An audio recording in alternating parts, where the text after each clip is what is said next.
אני רוצה לומר ככה, חבר הכנסת מרגי, תודה רבה על העלאה של ההצעה החשובה הזו. אני חושבת שככה המקרה של חבל ביאפרה הוא באמת מקרה מאוד מאוד קשה. I want to congratulate our parliament member, Nissim Vaturi. He was the first that supported us. He was the one that managed our historical day on 18th of February, and he is now, he signed, we have his signature. I want to say thank you very much. And I want to say תודה רבה.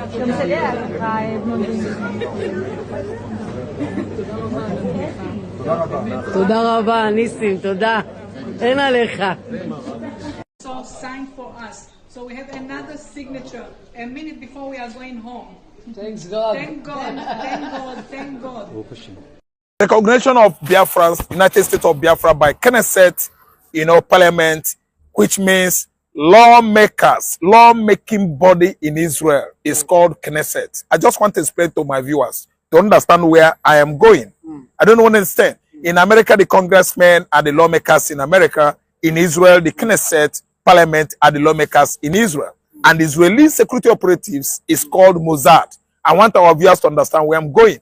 They have given Biafra recognition certificates. They made it global. On a global framework, it is now actually understood that Israel lawmaking body has accepted Biafra recognition. Biafra emancipation is what has been putting Benjamin Netanyahu and Bennett, Naftali, the former Israeli president that Netanyahu, let me say, replaced. Now, they have recognized Biafra, meaning state of Biafra is now on their what? Blueprint. Blueprint, meaning part of the policy that Israel is about to implement in recent time. They have recognized Biafra. Now, Gumi is tensed up. Gumi is suffering from heart attack, as well as Sadwano Sokoto, who has gone into hiding as a result of American military operation in Nigeria. Listen, when Israel said yes, and American congressmen said yes, and the British parliament said no, failure, let me say, earth-breaking failure is British government right now. Why? The two major superpower we have in the world are America and Israel. Recognition of Biafra has become their utmost imperative. Wonderful. Utmost imperative in the sense that congressman has recognized Biafra, and the Israeli Knesset lawmaking body in Tel Aviv or Jerusalem has recognized United States of Biafra. This is going to be very, very plain to the entire earth that Biafra is no longer a strange story in Israel, but a widely recognized narrative that Biafra has come. If Israel turns its back on Biafra, it means we have not done anything, gone anywhere. But this time we are moving to the right direction with Benjamin Netanyahu, the Israeli Prime Minister, a dog of war, a man that has actually fought Syria to stand still, fought Iran and crippled Iranian Islamic state to full stop. But right now they are promoting Biafra. Courtesy what Donald Trump administration in the United States of America has achieved so far for Igbo man. Igbo man, being a Jew, is what has actually given us this kind of wonderful global recognition by Jerusalem, Tel Aviv, and the entire Israeli making body. Biafra is coming very soon. If you don't like Biafra and you are a Nigerian or a Fulani man or wherever you come from, we don't care. The only thing for you now is go and hit your head on the rock. It is upcoming. It is there. So plain and clear that Biafra is coming without anybody contemplating or militating against that. No factor whatsoever is now militating emergence of Biafra. Everybody has actually been dreaming about Biafra, speaking Biafra, living Biafra, and the entire Southeastern Nigeria are rejoicing and celebrating quite in diaspora and in the local land of Southeastern region, Nigeria, because of what Benjamin Netanyahu and all the lawmakers in Israeli House of Knesset are doing right now. We have come of a very long way. That is an achievement put down by our great leader, the leader of the largest agitation group in the world. I mean, Mazi Nnamdi Kanu, whose issue has been discussed today at Abuja by all the kings in the southern Nigeria, especially the Igbes, the Ezes, the Ozors, the Idigos, the Oba of Benin, the Ato of Igala. All of them were represented, at Abuja today, bringing down the Council of Traditional Chiefs, which is a superstitious platform brought by Tinubu administration to impose Oni of Ife on all the kings, on all the monarchs, Igbes, Ezes in Igbo land. They said, no, we are Igbos. Our own traditional system is quite different from the Southwest. You are not going to impose your own traditional system on us. Whatever you bring an incentive as an incentive that belongs to the Igbos, bring it to Southeast. Don't give to Uni to give us. We are better. And I want to tell you, who actually lectured Tinubu that Oni of Ife is bigger than all the traditional chiefs in Igala land and Igbo land and the Bini land, even Idoma land. Tinubu has failed by trying to subjugate the Igbo traditional system and imposing Oyo on us. No, that is what all the Igbo Ezes, Igbo Igbes, Igbo Ozos, and all the autonomous, communities in Igbo land with their representatives, being present today in Abuja. We, Nigeria as well, are not discussing about Kanu's coming to court again. They are ordering Tinubu to free Mazi Nnamdi Kanu.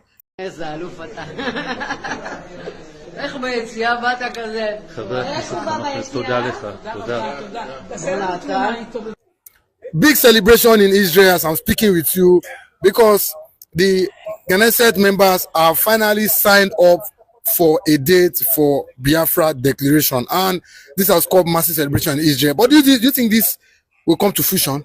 Good news. That's what that was titled. I can watch the video as you watch the video at the background. That is Raphael, and one of the one of the IPO before. A lot of them who does not know about Raphael. Raphael is a typical Jewish woman married to an Igbo man who is passionate about the Biafran struggle, and it has also a direct link with Mazi Nnamdi Kanu.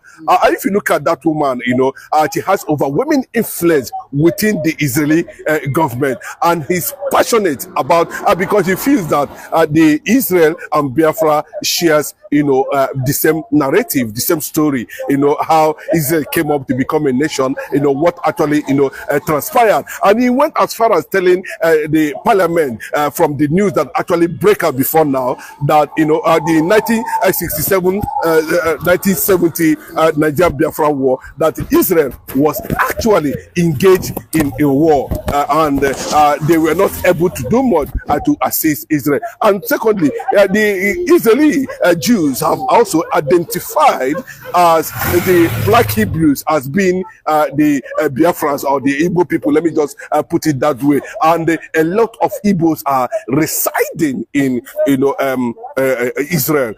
And before now, I just want to take you a little bit backward. There was a resolution that was also carried out where we have over 70% of the Knesset parliament, agreeing, coming to a resolution about the issue of Mazi Nnamdi Kanu, and of course, to an extension, the Biafran struggle. And the way the American government is coming up with, development and everything, is thrown to the open now. There's this understanding within the Likud party, powered by the Benjamin Netanyahu, who is also making statement about what they wanted to do in Nigeria. But behind the scene, a legislative movement has been going on, and close to victory. Yes, and what I mean, close to victory. They have been taking up signatures. They have been.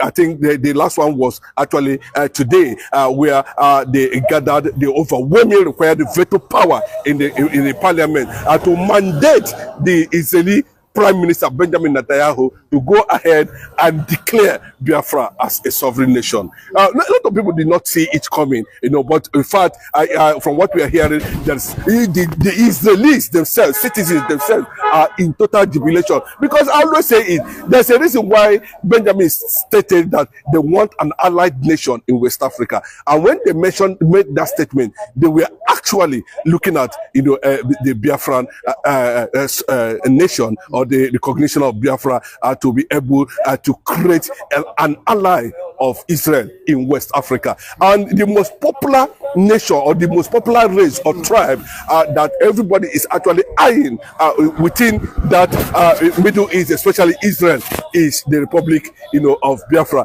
And that is why when I said that they are making this enlightenment awareness all over the world now, because there's so much concentration around the world now, given what is happening within the Middle East. So people are also interested to see resolutions, how the Knesset parliament, I think one of the most powerful Senate. When they say Knesset is like a Senate, an assembly of Senate in Israel. They call theirs, Knesset, but in America they call their own Senate Congress. So they have gotten to that point now, and the endorsement. So in fact, you feel there's no going back on this.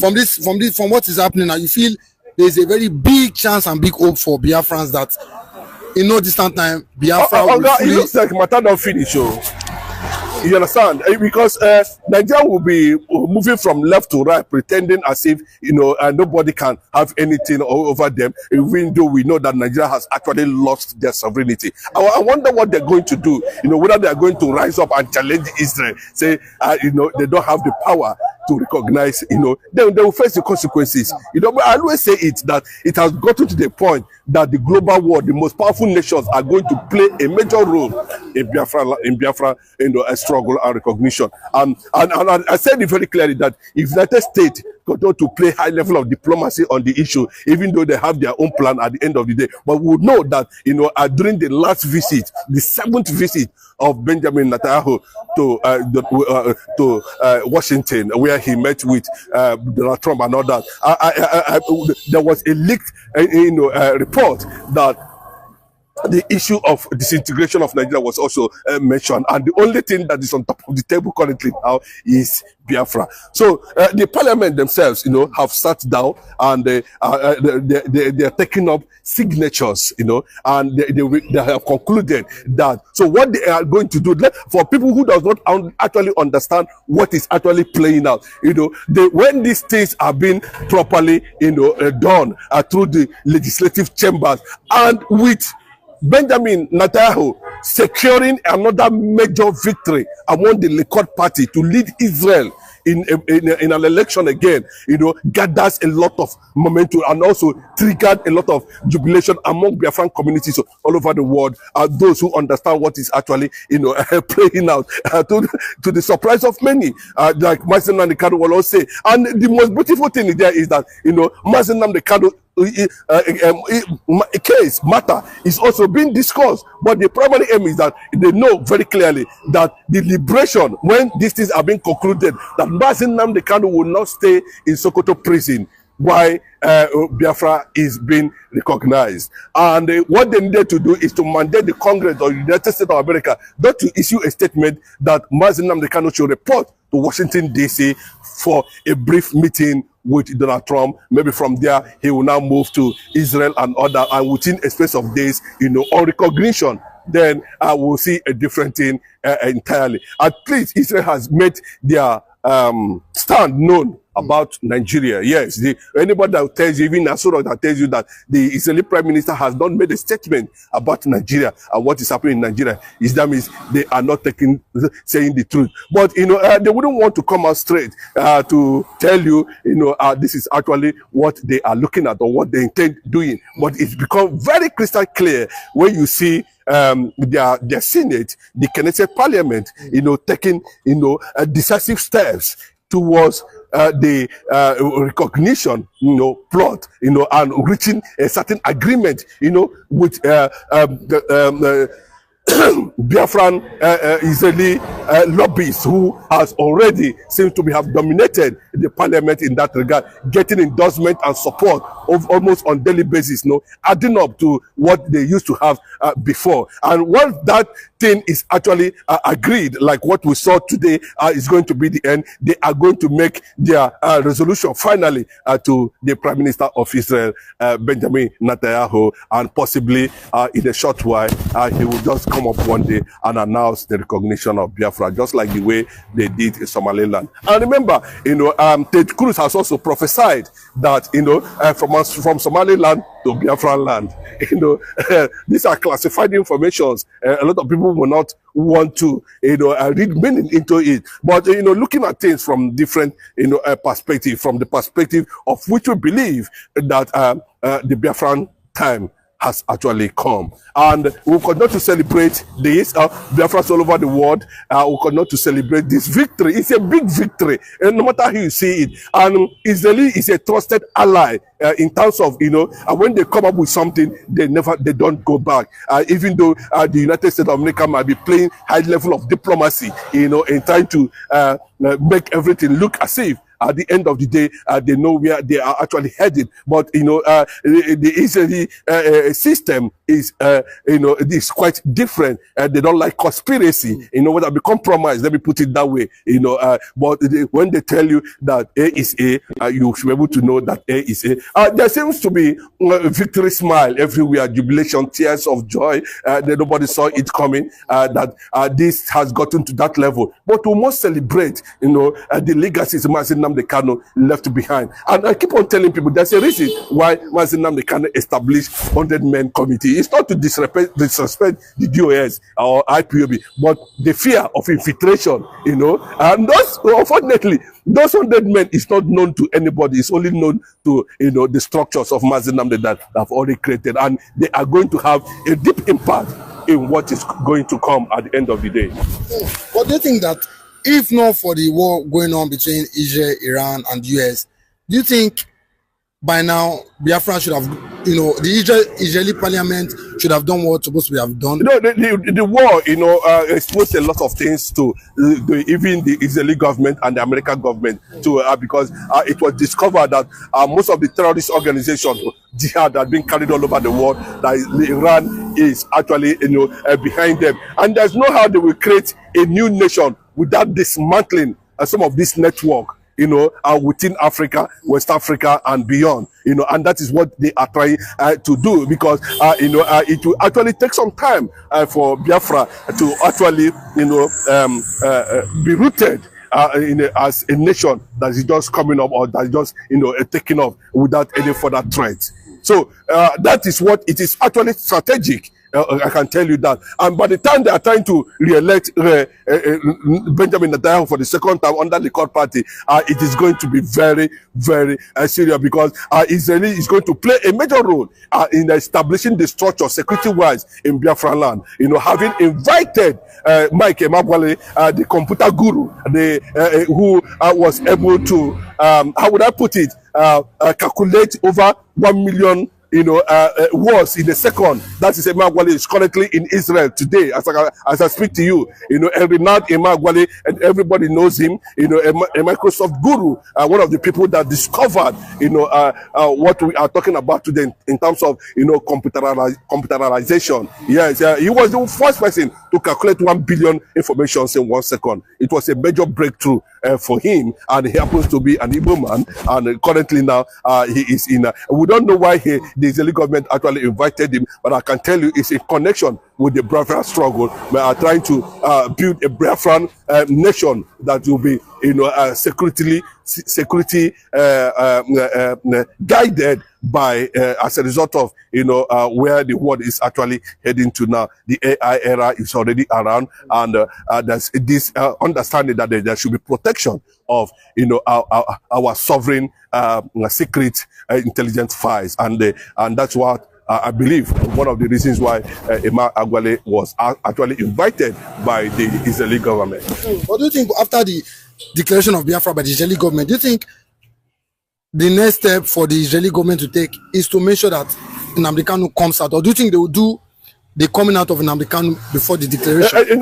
When everything is being perfected, they will just issue an ultimatum, and that ultimatum will be carried out in less than 24 hours. Mazi Nnamdi Kanu can be flew out of Nigeria. And remember that United Nations has also made this statement signaling, they are not comfortable with Nigeria anymore coming together, as a nation. So you can see all these things are actually happening. So Mazi Nnamdi Kanu cannot be in prison where Biafra is being recognized, because once Biafra is being recognized, Sokoto cannot be part of Biafra land, and it cannot be in Sokoto. So they have their ways, they have their means, they have calculated everything, and they know what to do at the right time. But there is possibility that Mazi Nnamdi Kanu is going to meet the world leaders over the recognition of Biafra. And apart from that, there are so many people too who are on the working system pipeline to make sure that everything is actually being put in place. I can tell you that Asorock can never disobey the Israeli government when they order the immediate release of Mazi Nnamdi Kanu, and it's going to be backed up by the Congress. So everywhere is fortified, everywhere is tight for Nigeria over the issue of Biafra. There's no how they can escape it.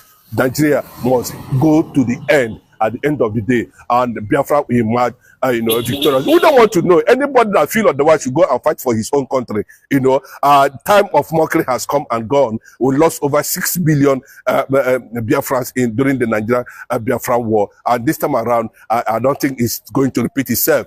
Yes, because the children of the prince have risen, and the Biafrans all over the world are not joking with their identity and who they are. They finally discovered. They are the Hebrew, the black Hebrew of Africa, and the Israeli is in line in that action, or in that understanding, or in that belief that they need to have an ally. I watch Benjamin Netanyahu always say they need an ally, an allied nation in West Africa, and Biafra has what it takes to stand as a powerful nation in Africa. Like everybody will say, in Biafra, Africa died, but Africa, this time around is going to rise in Biafra. We defend our common civilization. Together, with God's help, freedom will triumph over tyranny. May God bless the United States of America. May God bless Israel. And may God bless our great alliance. Happy birthday. Happy Independence Day, America. There are moments when history speaks to us. This is one of them. My dear friends, President Trump and the people of America, today the United States celebrates 250 years of independence, 250 years of freedom, 250 years of defending freedom. On behalf of the people of Israel, I wish you all a happy and joyful Independence Day. My friends, this 4th of July carries a special meaning for me personally. Exactly 50 years ago, as America celebrated its bicentennial, Israel carried out one of the greatest hostage rescue missions in history, Operation Jonathan in Entebbe, Uganda. More than 100 innocent hostages were brought home alive by our courageous soldiers. One commander did not, my brother Yoni. He gave his life so that others could live. This is what the brave soldiers of Israel and America have done again and again in these 50 years. And 50 years later, we are still defending freedom. We may live in different continents, but there's a strong bond between us because we have one destiny. We know that freedom is never cheap. It must be continually purchased. It must be continually defended. America has been the greatest force for liberty the modern world has known. Israel is proud to stand beside her. Israel is proud to stand beside all of you. Because our alliance is built not only on shared interest, it's built on shared values. Today, those values are under attack. The tyrants we face chant, "Death to America, death to Israel." They think freedom is weak. They think democracies are weak. They're wrong about our two democracies. Because when America and Israel stand together, freedom stands stronger. Together we defend freedom. Together we defend our common civilization. Together, with God's help, freedom will triumph over tyranny.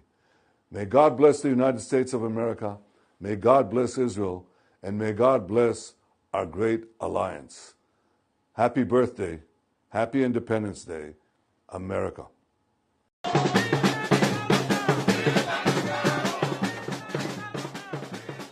ביאפרה אומרת לכם מקום רחוק שמזוהה עם טבח, עם רעב. היום זאת מדינת חסות של ניגריה, איבדה את עצמאותה, והמדינה הזאת נלחמת על חייה. The meaning of Biafra means freedom, fairness, liberty, equity, love, and peace. Biafrans, they die in thousands, and nobody is saying anything. And we are here in British embassy to tell them that we are not happy again with what is going on in Biafra land. The Biafra people, they need freedom. The struggle for pro-independence groups to separate Biafra from Nigeria is still going strong more than 50 years after a brutal civil war over secessionist rebellion. And the value of IPOB is very simple: to restore Biafra, to make sure that Biafra comes, by whatever means possible. המנהיג שלה, נמדי קנו, מוטל היום בכלא בניגריה אחרי שנחטף מקניה. הוא נחטף באופן לא חוקי על ידי שתי מדינות זרות בעודו נושא דרכון אנגלי. ולכן ההפגנה שמתקיימת כאן בתל אביב על ידי אנשי ביאפרה היא כנגד השגרירות הבריטית, שאגב שלחה רק קצין ביטחון כדי לקבל את העצומה של אנשי ביאפרה שחותמים למען שחרורו של קנו. נחטף בקניה. Of more than 400 women and children there. In truth, there was no rescue. The captives had been held 3 kilometers from a military base the whole time. A ransom of roughly 6 billion naira, more than $4 million, was paid in U.S. currency. Nearly 10 years of that entire local area government's budget handed by the Nigerian government to a designated foreign terrorist organization. I've spoken with the man who brokered these terms. He has terrorists on tape confirming it, others on the ground confirm it too. The Nigerian government called it a rescue. When the release was announced, my acquaintance went there to look for his nieces. He was told they were not released because they had resisted converting to Islam. Most of the women and children released were not even from Ngosha. We don't know where they were from. The women were wearing hijabs, forcibly converted as the price of release. An imam has been recruited by Boko Haram specifically to convert the remaining Christians that are still held captive in the mountains. This is Ngosha. This is Nigeria. The pattern is consistent. The churches burned, the mosques are spared. At every turn, the Nigerian government is either complicit or catastrophically incompetent. It declared an enemy defeated that was a kilometer away and still staging mass beheading videos. It encouraged and paid Christians to return to a kill zone. It handed millions of US dollars cash to a terrorist organization and called it a rescue. It attacks those who defend themselves, abandons its own soldiers, denies its own displaced, and through all of it, it lies to its own people, to the press, to the United States, while paying Washington lobbyists to keep the lie running. Now here's the bigger picture.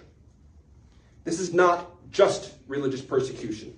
It's not just a humanitarian crisis. What's happening in Nigeria is an ongoing Islamic jihad conquest with global ambitions.